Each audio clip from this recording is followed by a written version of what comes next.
marka halkan ayaan kasii wadaynaa qaybta telefoonka ayaan isleeyahay dad badan oo isticmaalaan. Marka waxaan ku dhufanaa start challenge kadib waxaan ka dooran doonaa Stella Light-ka ayaa noo raqiisan. Waxaan tijaabinaynaa marka mid 5,000 ah sida caadi loo furo account kale oo ii furan yihiin marka Gmail cusub ayaa rabaa step-yada maraysa inaan idin kula wadaago. So waxaan kusii dhufanaa get plan. Halkan option-kan marka haysatid waxaad ka dooranaysaa MT5-ka and then swap-ka. So market trader-kaas dadka isticmaala waxaa waaye dadka America shirkadan platform-yada isticmaasha hore ugu soo sharaxnayba waa kuwaasi. Then qaybta lifetime-ka waxba kuma darsanayno. qaybta swap-kan ku daynayna ani ahaan haween trade ma barisiyo. Trade-ka session-ka qaata ayaan ku ilaaliyaa. Then I agree das aan kusii dhufanayna. Then get started. Waxaad gelinaysaa email-kaaga. Then email waxaan gelinaynaa aanan hore aniga aan isticmaalin. So kaas ayaan isla gelin doonaa. Then marka email-ka geliyo wuxuu keenayaa homepage-kan. Homepage-kan waa required information. waxyaabaha raba inaad iska ilaalisid waxaa waaye qoraal yar ayaa waxaa jiro ku dhex qoran qaybta ku qoraysid oo ah as per government ID. magacan halkan aad gelinaysid iyo nidaamkan halkan aad gelinaysid waa sharciga beri aad buuxinaysid markaad trader noqotid ay ka akhrisan doonaan. So iska ilaali inaad qaladid leetarada. Okay, aniga aan hadda waa Mohammed. Then last name-ka waa Isaac. So saas ayaad u gelinaysaa tusaale ahaan. Gender, make sure inaad iska fiirisid male. Then date of birth waxaa soo hormarinaysaa maalinta, then bisha, then sanadka. Date of birth-kan waa kan sharciga ku qoran. So iska ilaali inaad khaldan aad gelisid. Then waxaan leenahay maalinta 5, then October, then sanadka. Then inta waxaan gelinaynaa only English letters allowed. So city is just Nairobi. Then country waxaa ka soo xunaysaa meeshooda. So Kenya waatan. So Kenya city Nairobi, email hore usoo gelisay, then numberka ku xijinaysaa. Then password aadan iloweynin sameyso iska macquulsan.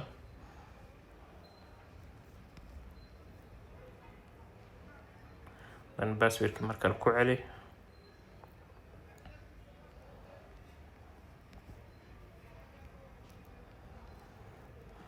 Then qaybahan waa inaad doorataa saddexdaba.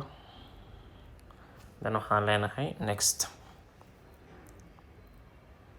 So OTP sent successfully. So waxaa la dirayaa number code oo email-kaaga lagu diraa. So email-ka ay soo dhacay. So email-kan ku dhufanayaa.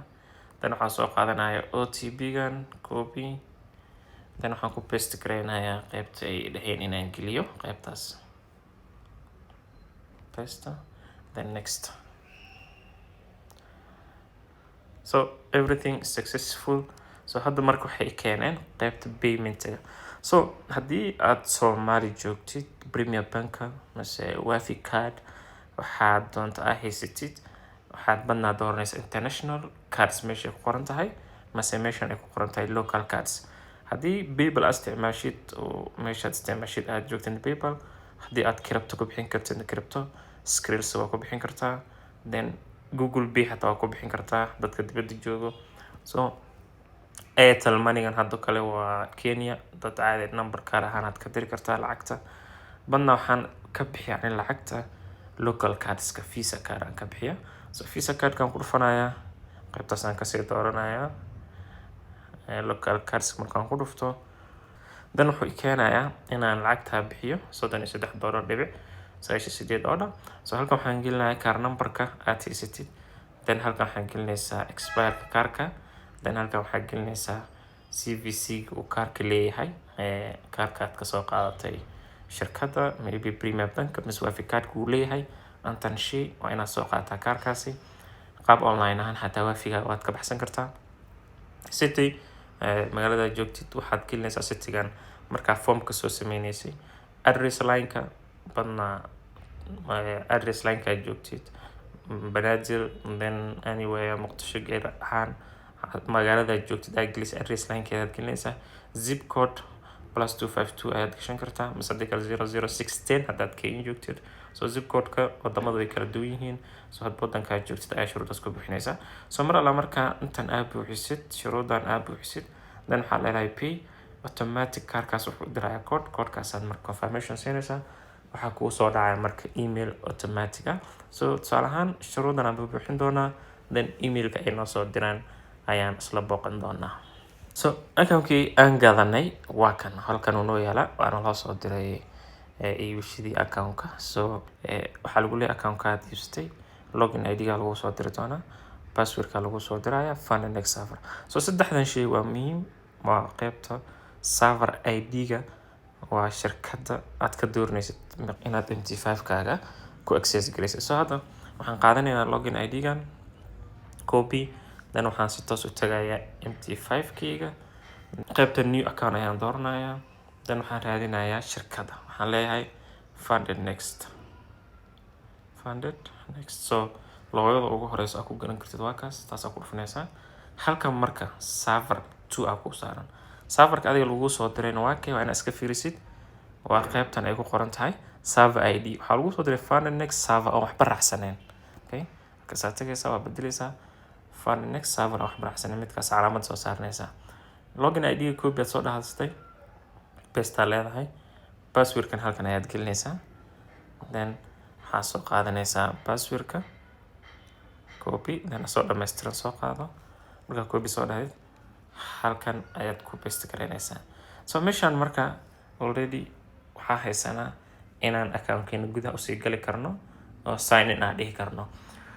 Then mar alla marka account-kaaga sign in aad samaysatid wuxuu ku keeni doonaa halkan waa soo sameynay account-kaaga waa kaasi waa fresh 5 account ayaa kugu jirto.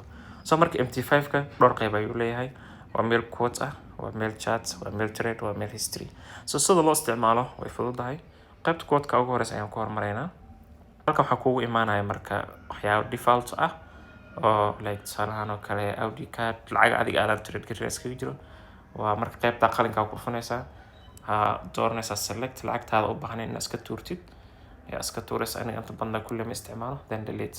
So halkan marka waxaan kusoo darsanaa site bottom-ka lacagaha aniga aad trade gareyn waxaan trade gareyn Euro USD halkaasaan kusoo darsanayaa waxaan kaloo trade gareyn GBP USD waxaan trade gareyn GBP sidoo kale waxaan trade gareeyaa CAD JPY lacagaha aniga marka aan groupka la trade gareyno waxaan kaloo trade gareynaa USD JPY sidoo kale waxaan trade gareynaa USD Canadian USD CAD sidoo kale waxaan trade gareynaa intaas wixii marka adiga kale u baahan tahay so automatic waxay ku imaanayaan qaybta quote-ka.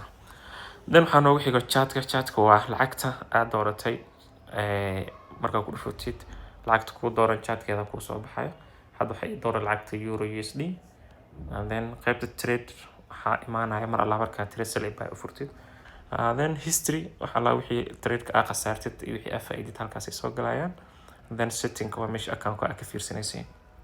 So lacagta daarta inaad trade furtid ayaad ku dhufanaysaa waxaa leedahay trade markaa ku dhufatid halkan qaybtan ugu horeyso waa inay ku doornaataa market execution. Okay markaa trade qaadanaysid waa inay meesha market execution ku ahaataa then waxaan aaminsanahay CAD JPY zone haddii ay joogto in ay buy ka aadi karto maybe waa zone-kan hoose ilaa iyo target-kii korkaas ayaan dhiganaynaa.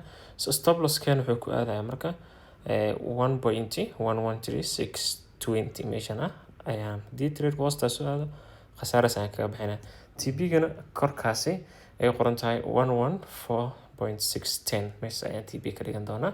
So marka asla socona so laba nidaam waa u furi karaa halkan badhanka oo arrowga ah waan ka furi karaa badhanka buy position-ka. So waxaan ku darsanaa marka one tap button ah. So waxaan leeyahay CAD JPY maadaama ay buy aadayso lot size-kii waxaan ka dhiganaynaa 0.2. Okay suuqa waa buy execution ayaan ku dhufanaa laakiin hadda stop loss ETB gadaal ayaan ka dhigi karaa so buy ayaan leeyahay.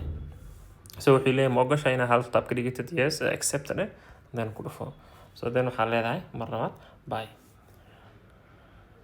Okay already buy position waa ugu jiraa so waxaa arkaysaa marka tiraka inuu furan yahay arrow yar blue ah oo kuu sheega inaa u gashay suuqan buy 0.2 oo suuqan haddii maadaama aad buy u gashay oo korka ku aado faa'iido ayaa kuu socoto haddii hoosta uu kugu soo aadana oo meesha buy gashay hoos ka soo aadana khasaare ayaa kugu socota marka trade inuu furan yahay waxaan ka akhrisan karaa qaybta ay ku qoran tahay trade so now trade-kan laba position ayaa furnay laba mar ayaan dhagdhagsiiyey so badna iska ilaali markaad trade furaysid meeshaas inaad ku celcelisid okay then waxaan rabaa labadan position inaan xiro okay inaad xirtid as a trader professional markaad tahay trade-ka inaad xirtid waa khalad waxaa la rabaa keliya targetka aad dhigatay inuu trade isku xiro so waxaan ku dhufanayaa qaybta ay ku dhufan tahay si aan stop loss ETB usoo dhigto waxaan ku dhufanayaa qaybtan ay ku qoran tahay modify position so modify position ka xulinaya so wax lot size ah aan gelin kara hadda halka ima taasho keliya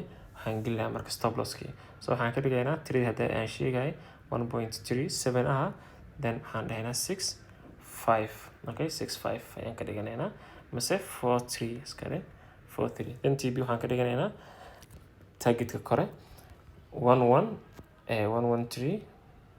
113 tiradas tira ka koreyso 900 so modify so now tirada koowaad markaa ku dhufatid waxaa arkaysaa qoraal ah meeshaan inay qoran tahay stop loss TB inay ku yeesho laakiin kan labaad haddaa ku dhufatid wax stop loss ah TB kuma yaalaan marka ayadana si lamid ah waa inaan ku xirno stop loss mis TB waa faa'iida rabtid stop loss-kana waa khasaare so kana si lamid ah modify position aan ku dhufanayaa stop loss-ki isku mid ayaan kaga dhigayaa then inta waxaan leeyahay maadaama uu ahaa figaya kan waxaan ka dhigayaa marka then 900 kaas kale then modify so labadaba stop loss iyo TB waa dhigay so trade-yadan ayaga automatic isku xiraya adiga u baahnid inay xirtaas ka degtoono haddii aad marka trade-ka aad khasaare aad khalad kaa dhacay mise khalad aa kaa dhacay trade-kii gacantu kaaga dhacay mid kaa furays maana mid kale so asagaa ku dhufanaysaa meesha ay ku qorantay close position aad kusii dhufanaysaa dan waxaa lagu leeyahay close with a loss of $5 meesha maarata then aad kusii dhufanaysaa trade-kii automatic waa u sixiray xaguu aadaa marka wuxuu aadayaa history-ga so you see history-ga ayuu aadayaa nidaamka kale aad sell iyo buy aad ku furi kartid quote-ka ku laabanaynaa then card GP aan ku dhufanayaa halkaas trade aan dooranaya mid aan mostly isticmaalo waa tan sababtoo tan ayaa fiican tii hore laga yaabo inay gacanta dhowr mar kaaga dhacdo adoo ula jeeda inaa hal mar furtid so tan marka lot size halkaas aan ka bedelaynaa lot size halkaas aan ka bedelay automatic 0.2 aan ku celinaynaa normally sababtoo backtest aan sameey sababtoo tusaale aan sameynaynaa maraba marka inaan khasaare badan aan galo account ka khasaariyo then stop loss ayaan ku xirayaa stop loss keyga wuxuu noqonayaa marka tirada meeshaan ka galay meelka hooseyso oo ah 6.5 oo kale targetkina meeshaan ka galay meelka koreyso then 900 ayaa leeyahay so suuqayga buy ayuu ahaa buy bottom ayaan ku dhufanayaa so invalid stop loss hadduu ku dhaha meesha si bostly waxaad khaladay